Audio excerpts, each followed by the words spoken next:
lived by the regulations in the colonial officer's manual, and lacked the imagination to understand why he was doing this. Evelyn E. Smith is famous for her bittersweet stories of the worlds of tomorrow. The Most Sentimental Man, by Evelyn E. Smith.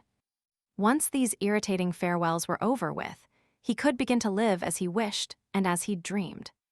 Johnson went to see the others off at Idlewild. He knew they'd expect him to, and, since it would be the last conventional gesture he'd have to make, he might as well conform to their notions of what was right and proper. For the past few centuries, the climate had been getting hotter. Now, even though it was not yet June, the day was uncomfortably warm.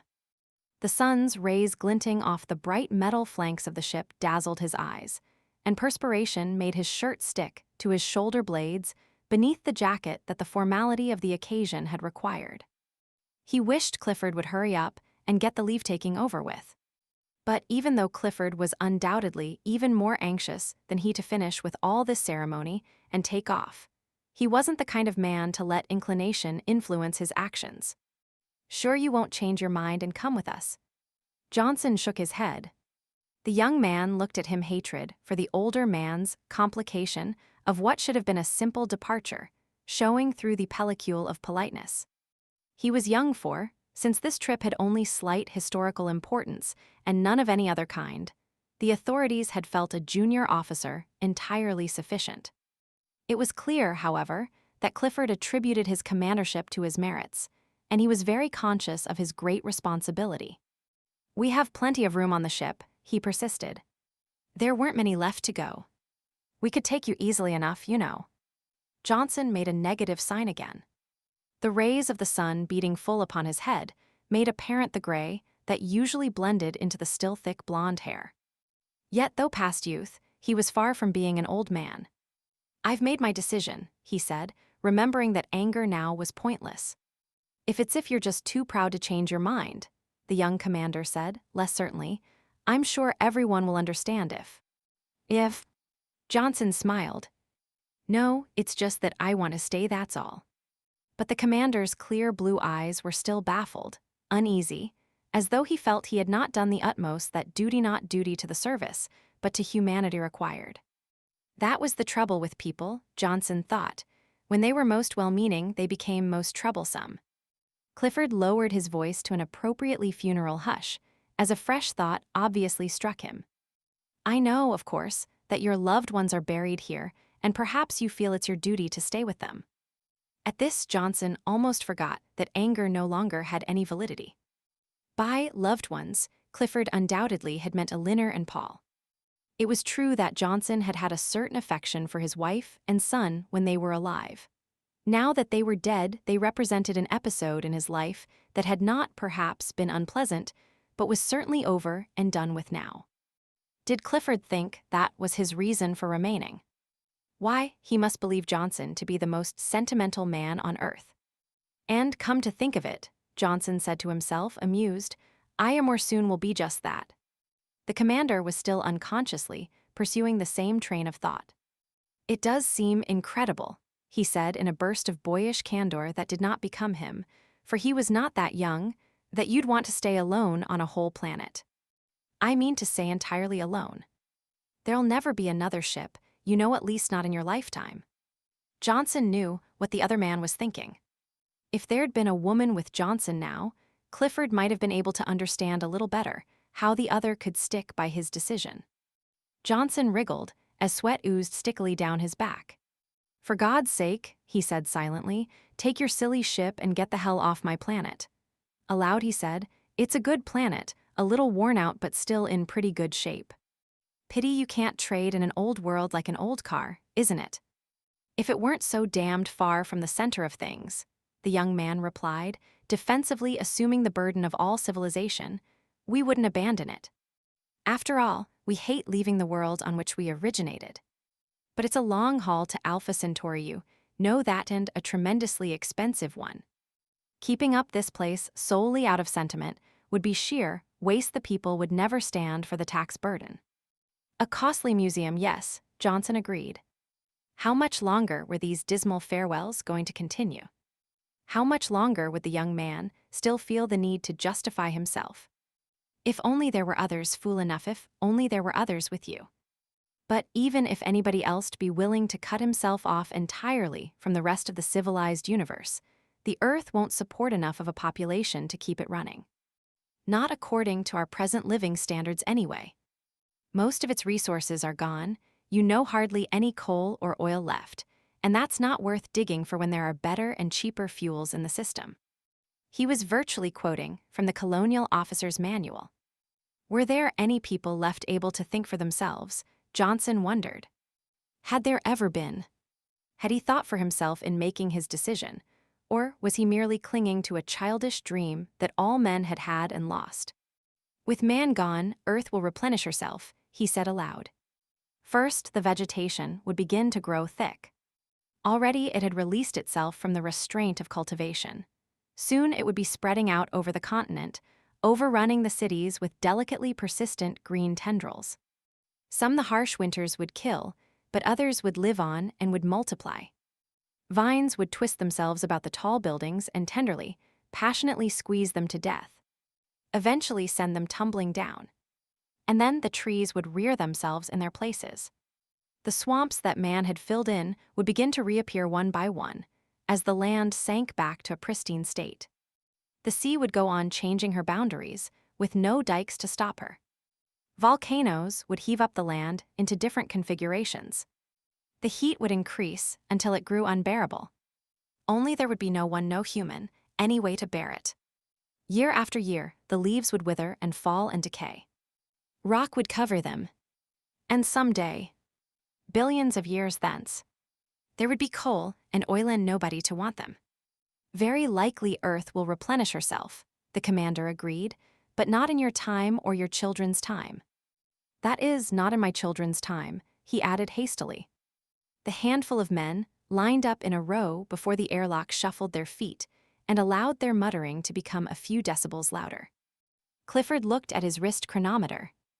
Obviously, he was no less anxious than the crew to be off, but for the sake of his conscience, he must make a last try. Damn your conscience, Johnson thought. I hope that for this you feel guilty as hell, that you wake up nights in a cold sweat remembering that you left one man alone on the planet you and your kind discarded. Not that I don't want to stay, mind you, but that I want you to suffer the way you're making me suffer now having to listen to your platitudes. The commander suddenly stopped paraphrasing the manual. Camping out's fun for a week or two, but it's different when it's for a lifetime. Johnson's fingers curled in his palms. He was even angrier now that the commander had struck so close to home. Camping out. Was that all he was doing, fulfilling childhood desires, nothing more? Fortunately, Clifford didn't realize that he had scored and scuttled back to the shelter of the manual. Perhaps you don't know enough about the new system in Alpha Centauri, he said, a trifle wildly. It has 2 suns surrounded by 3 planets, Thalia, Aglaia, and Euphrosyne. Each of these planets is slightly smaller than Earth, so that the decrease in gravity is just great enough to be pleasant, without being so marked as to be inconvenient. The atmosphere is almost exactly like that of Earth's, except that it contains several beneficial elements which are absent here, and the climate is more temperate. Owing to the fact that the planets are partially shielded from the suns by cloud layers, the temperature except immediately at the poles and the equators, where it is slightly more extreme, is always equable, resembling that of Southern California. Sounds charming, said Johnson. I too have read the Colonial Office handouts. I wonder what the people who wrote them will do now that there's no longer any necessity for attracting colonists. Everybody's already up in Alpha Centauri. Oh well, there'll be other systems to conquer and colonize. The word conquer is hardly correct, the commander said stiffly, since not one of the 3 planets had any indigenous life forms that was intelligent. Or life forms that you recognized as intelligent, Johnson suggested gently. Although why should there be such a premium placed on intelligence, he wondered. Was intelligence the sole criterion on which the right to life and to freedom should be based? The commander frowned and looked at his chronometer again. Well, he finally said, since you feel that way and you're sure you've quite made up your mind, my men are anxious to go. Of course they are, Johnson said, managing to convey just the right amount of reproach. Clifford flushed and started to walk away. "I'll stand out of the way of your jets," Johnson called after him. "It would be so anticlimactic to have me burned to a crisp after all this." "Bon voyage." There was no reply.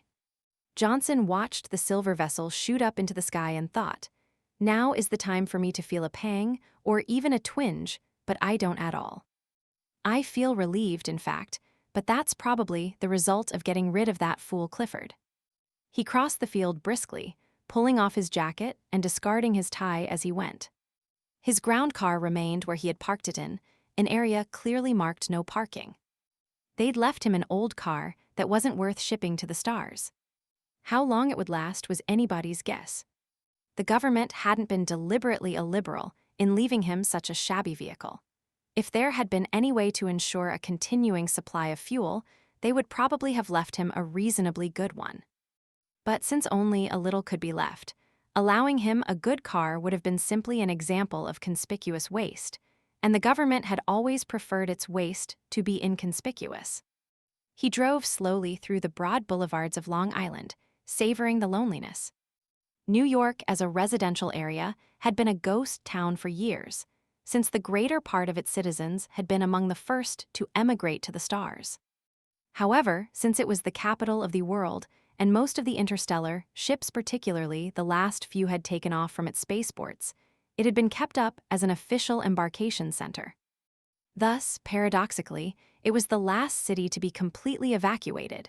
And so, although the massive but jerry-built apartment houses that lined the streets were already crumbling, the roads had been kept in fairly good shape and were hardly cracked at all. Still, here and there, the green was pushing its way up in unlikely places. A few more of New York's tropical summers, and Long Island would soon become a wilderness. The streets were empty, except for the cats sunning themselves on long-abandoned doorsteps or padding about on obscure errands of their own. Perhaps their numbers had not increased since humanity had left the city to them, but there certainly seemed to be more striped and solid, black and gray and white, and tawny accepting their citizenship with equanimity. They paid no attention to Johnson. They had long since dissociated themselves from a humanity that had not concerned itself greatly over their welfare. On the other hand, neither he nor the surface car appeared to startle them. The old ones had seen such before, and to kittens the very fact of existence is the ultimate surprise. The Queensboro Bridge was deadly silent. It was completely empty, except for a calico cat moving purposefully toward Manhattan. The structure needed a coat of paint, Johnson thought vaguely, but of course it would never get one. Still, even uncared for, the bridges should outlast him. There would be no heavy traffic to weaken them. Just in case of unforeseeable catastrophe, however, he didn't want to be trapped on an island. Even Manhattan Island, he had remembered to provide himself with a rowboat. A motorboat would have been preferable, but then the fuel difficulty would arise again. How empty the East River looked without any craft on it. It was rather a charming little waterway in its own right, though nothing to compare with the stately Hudson. The water scintillated in the sunshine, and the air was clear and fresh, for no factories had spewed fumes and smoke into it for many years. There were few gulls, for nothing was left for the scavenger. Those remaining were forced to make an honest living by catching fish. In Manhattan, where the buildings had been more soundly constructed, the signs of abandonment were less evident. Empty streets, an occasional cracked window. Not even an unusual amount of dirt because, in the past, the normal activities of an industrial and ruggedly individual city had provided more grime than years of neglect could ever hope to equal. No, it would take Manhattan longer to go back than Long Island. Perhaps that too would not happen during his lifetime. Yet, after all, when he reached Fifth Avenue, he found that Central Park had burst its boundaries. 59th Street was already half jungle, and the lush growth spilled down the avenues and spread raggedly out into the side streets, pushing its way up through the cracks it had made in the surface of the roads. Although the plaza fountain had not flowed for centuries, water had collected in the leaf-choked basin from the last rain, and a group of gray squirrels were gathered around it, shrilly disputing possession with some starlings. Except for the occasional cry of a cat in the distance, These voices were all that he heard. The only sound. Not even the sudden blast of a jet regaining power. He would never hear that again, never hear the stridor of a human voice piercing with anger, the cacophony of 100 television sets, each playing a different program, the hoot of a horn, off-key singing, the thin, uncertain notes of an amateur musician. These would never be heard on Earth again. He sent the car gliding slowly. No more traffic rules. Down Fifth Avenue. The buildings here also were well built. They were many centuries old and would probably last as many more. The shop windows were empty, except for tangles of dust. An occasional broken, discarded mannequin. In some instances, the glass had already cracked or fallen out. Since there were no children to throw stones, however, others might last indefinitely, carefully glassing in nothingness. Doors stood open, and he could see rows of empty counters and barren shelves fuzzed high with the dust of the years, since a customer had approached them. Cats sedately walked up and down the avenue, or sat genteelly, with tails tucked in on the steps of the cathedral as if the place had been theirs all along. Dusk was falling. Tonight, for the first time in centuries, the street lamps would not go on. Undoubtedly, when it grew dark, he would see ghosts, but they would be the ghosts of the past, and he had made his peace with the past long since. It was the present and the future with which he had not come to terms.